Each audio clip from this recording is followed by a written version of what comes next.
ఓ పనైపోయింది. Greater ఎన్నికల polling ముగిసింది. గతంలో కంటే 2% ఎక్కువగానే పోలింగు నమోదైంది.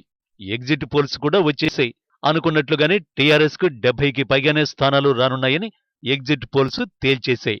అటు ఎగ్జిట్ పోల్స్ లో ఎంఐఎంకు అనుకున్నట్లుగానే మంచి ఫలితాలే రానున్నట్టు సానుకూల సంకేతాలందాయి. టీడీపీ, బీజేపీ కూటమి, కాంగ్రెస్ కు మాత్రం ఫలితాలు షాక్ ఇచ్చాయి. ఎగ్జిట్ పోల్స్ పక్కన పెడితే ఓటింగ్ శాతం పెరగడం ఏ పార్టీకి లాభం? పెరిగిన ఓటింగు ఏ పార్టీ ఖాతాలోకి చేరింది? ఓటింగు శాతానికి రాజకీయ పార్టీల జయాపజయాలకు మధ్య స్పష్టమైన సంబంధం చెప్పడం ఎవరి తరము కాదు. ఎందుకంటే భారతదేశంలో జరిగిన అనేక పార్లమెంట్ ఎన్నికల్ని, అసెంబ్లీ ఎన్నికల్ని దశాబ్దాల పాటు నేను పరిశీలిస్తూ వచ్చాను, వాటిపైన వ్యాఖ్యానిస్తూ వస్తున్నాను. నాకున్న అవగాహన మేరకు భారతదేశంలో ఏ క్లియర్ ట్రెండ్ లేదు. ఇప్పుడు ఓటింగ్ తక్కువైతే అధికార పార్టీ ఓడిపోతుంది, ఓటింగ్ ఎక్కువైతే అధికార పార్టీ గెలుస్తుందనో లేదా మరో పార్టీ గెలుస్తుందనో ఖచ్చితమైన ట్రెండ్ ఎక్కడా లేదు.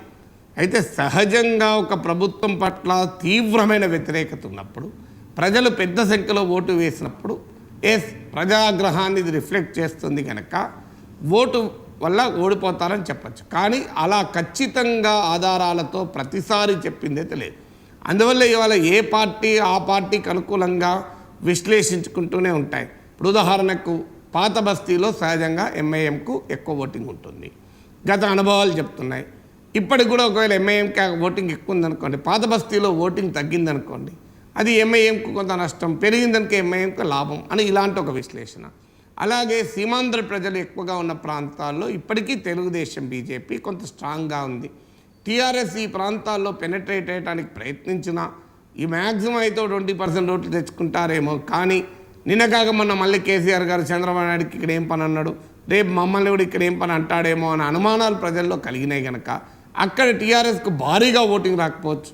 అందువల్ల సీమాంధ్ర ప్రజలు ఎక్కువగా ఉన్న ప్రాంతాల్లో ఓటింగ్ ఎక్కువైంది అనుకోండి, టీఆర్ఎస్ కొద్దిగా భయపడాలి, తెలుగుదేశం కొద్దిగా ఆనందపడాలి. కానీ అది కూడా మనం ఖచ్చితంగా సీమాంధ్ర ప్రజలంతా టీఆర్ఎస్కి వ్యతిరేకంగా ఓటు వేస్తారని ఎక్కడా లేదు. ఇప్పుడు అది ఆ గ్యారంటీ కూడా ఏమి ఇవ్వలేము.